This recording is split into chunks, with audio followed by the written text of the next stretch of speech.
Hey everyone, and welcome to The Explainer.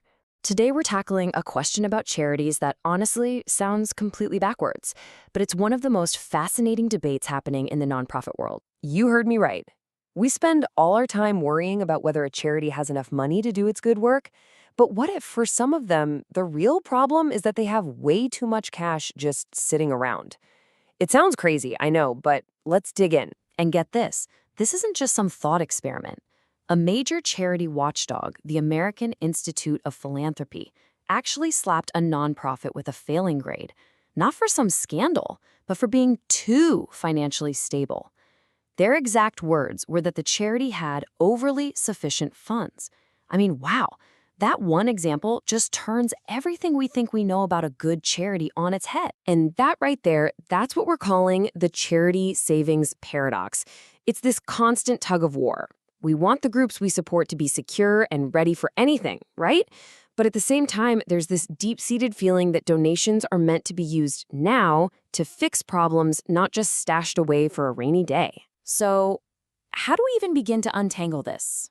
Well, it turns out there's a special tool that financial experts use to get a clear picture of a charity's financial cushion. It's called Available Net Assets, or just A&A for short. And this little metric is the key to understanding this whole debate. Okay, so let's break down what this metric actually tells us.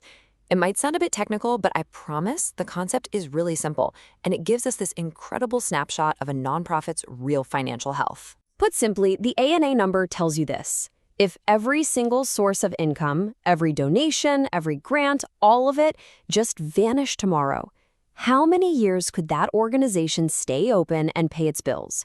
It's basically the ultimate financial stress test. And you know what? The math is surprisingly simple.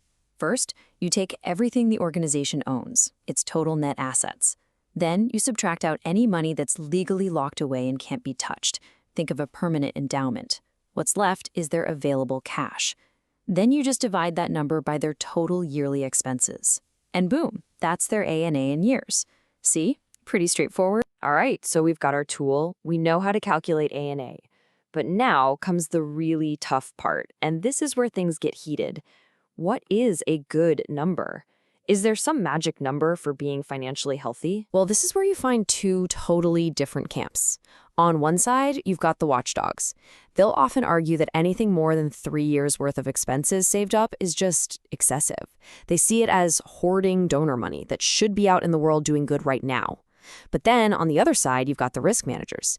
They say, hold on a second. Those reserves are absolutely vital. They're not just for emergencies. They're for long-term survival and for being able to jump on big opportunities when they pop up. But maybe it's not so black and white. A really respected group, the Nonprofit Finance Fund, or NFF, they offer a much more nuanced way of looking at it. They see it as a spectrum. If you have less than a month of savings, you're in a full-blown crisis. Less than 3 months, things are getting tight. 3 to 6 months? Okay, now you have some breathing room. And if you have more than 6 months saved up, your financial risk is pretty well controlled. This shows so clearly that good isn't just one number. It's a range. So, with these different viewpoints in mind, let's see how this all plays out in the real world. A fascinating study did exactly that. They took this ANA metric and applied it to 30 of Taiwan's major nonprofits to basically create a financial report card for the whole sector. So what did they find? Well, the average ANA for these 30 big charities was 1.55 years. That's almost 19 months of operating costs just sitting in reserve. Now, if you think back to that NFF framework, anything over 6 months is risk-controlled. So on the surface, this looks fantastic, right? But you know what they say about averages? They can hide the real story. And yeah, that average is hiding a wildly different reality. Just look at the difference here. At one extreme, you have the Child Welfare League, sitting on a huge 6.2 years of reserve funds. But then, at the total opposite end, you've got World Vision Taiwan with just 0.27 years. That's only about 3 months of cash on hand, which puts them right in that cash-tight zone we just talked about. The difference is just massive. So, based on this local data, the study's author came up with a whole new standard, one tailored just for Taiwan. In this model, anything over 2.5 years is flagged as maybe being too high. The sweet spot, the appropriate blue zone, is between half a year and 2.5 years. And this just hammers home a critical point. Context is everything. What's healthy for one organization might not be for another. This all leads us to our final and honestly probably the most important idea of all.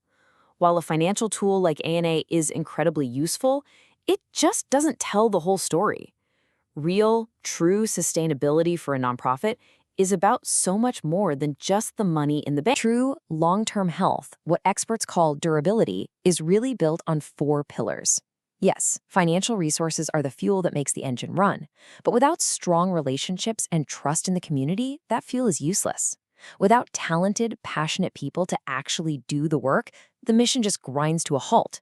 And without data to know if what you're doing is even working, you're just flying blind. You need all 4. So what does this all mean for us?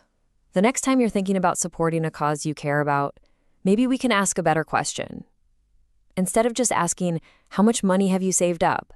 A more powerful question might be, how ready are you for the future? Because as we've seen, real readiness isn't just a number in a bank account.